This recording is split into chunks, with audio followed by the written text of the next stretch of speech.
Customer, wait a minute. I have a best deal for you. And it's this Roch French door, 421 liters. A glass black in color. And it goes for only 95,000 Kenyan shillings. Inakuja na digital display whereby you can regulate your temperature, and also inakuja na 2-star energy saving. That means when watu wakina power, hampatani. Let's get to see the inside.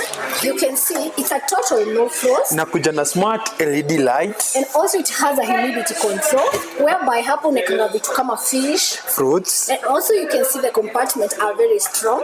Enough for your storage. Yeah, let's get to see the freezer parts.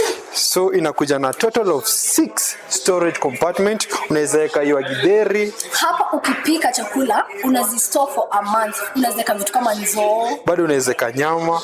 Na unasema hii deal ni ya Tenzo peke yake. We are located at Hazina Trade Center. Mezzanine 1. Shop number 2. You can also shop with us via our website, which is www.atenzahomeappliances.co.ke.